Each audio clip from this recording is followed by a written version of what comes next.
জনগণের অভিযোগের জেরে তেল কালোবাজার চক্রের মূল মাস্টারমাইন্ড বিমল করের ডেরায় হানা তেলিয়ামুড়া মহকুমা প্রশাসন সহ মহকুমা খাদ্য ও জনসংরক্ষণ দপ্তরের। ঘটনা বৃহস্পতিবার। খবরে প্রকাশ, তেলিয়ামুড়ার মেসাস নর্মদা পেট্রোল পাম্পের কালোবাজারি কাণ্ডে নড়েচড়ে বসল মহকুমা প্রশাসন এবং খাদ্য ও জনসংবরণ দপ্তর।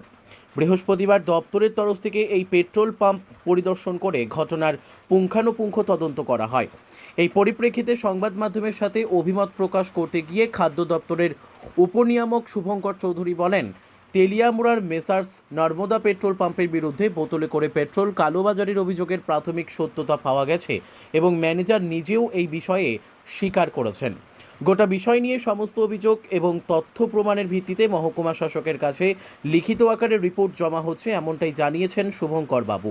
এখন দেখার বিষয়, এভাবে প্রকাশ্যে পেট্রোলের কালোবাজারি করতে গিয়ে হাতে নাতে ধরা পড়া তেলিয়ামুড়ার মেসার্স নর্মদা পেট্রোল পাম্পের ম্যানেজার তথা পেট্রোপণ্য কালোবাজারি চক্রের মূল মাস্টারমাইন্ড বিমলের বিরুদ্ধে কী ব্যবস্থা গ্রহণ করা হয়। উল্লেখ্য, বুধবার একদিকে সাধারণ মানুষ পেট্রোলের জন্য লাইনে দাঁড়িয়ে থাকলেও অন্যদিকে এই পেট্রোল পাম্পের ম্যানেজার বিমল করের প্রত্যক্ষ মদতে প্রকাশ্যে কালোবাজারি চক্রের পাণ্ডাদের পেট্রোল ডিজেল প্রদান চলছিল। এই বিষয়টা সাংবাদিকদের নজরে আসার পর বিমল কর দাবি করেছিলেন ওনার নাকি এরকমভাবে বোতল করে পেট্রোল দেওয়ার বৈধতা রয়েছে।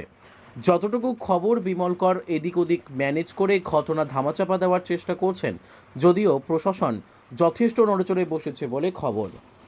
Bureau report, news daily Bharat. কালকে আমার কাছে একটা কমপ্লেন আসলো যে লাইনে থাকার পরও 2-3 জন তেল পাইছে না, স্টকে তেল আসলো এবং বোতলে করে কিছু তেল এখান থেকে দেওয়া হয়েছে। এটা কিছু ডকুমেন্টারি এভিডেন্স আমার কাছে আসলো, ফলে আমরা আজকে এই ব্যাপারটাই তদন্ত করতে আইছি এবং পুরো ব্যাপারটা দেখছি। স্যার, ঘটনাস্থলে কি ঘটনার সত্যতা পাইছেন কিছু? এমনিতে এখানকার যিনি ম্যানেজার উনি স্বীকার করছেন তার স্টাফরা এইভাবে কালকে দিছে তেলটা বোতলে, এটা পর্যন্ত দিছে। আর আজকে আওয়ার পরে আমরা দেখছি নর্মালি তেল যাইতেছে। কিন্তু স্যার, আমার কাছে একটা অভিযোগ, জানি এই পেট্রোল পাম্পের যিনি ম্যানেজার বিমল বাবু, উনি নাকি ব্ল্যাক কালারের একটা শেল্টার দিয়ে উনি তেল বিক্রি করাইতেছেন তেলিয়ামুড়াতে। সেটার ক্ষেত্রে তো আমাদের কাছে কোনো ইনফরমেশন নাই। আমাদের আজকের ফাইন্ডিং সেটা আমরা মহকুমা প্রশাসকের কাছে আমরা দিব, রিপোর্ট করবো, পরে ফার্দার যা যা প্রসিডিওর সেটা মহকুমা শাসক যেভাবে করেন আদেশ দিবেন সেভাবেই কাজ হইব। স্যার, কোন পেট্রোল পাম্প এটা? এটা হচ্ছে নর্মদা পেট্রোল পাম্প।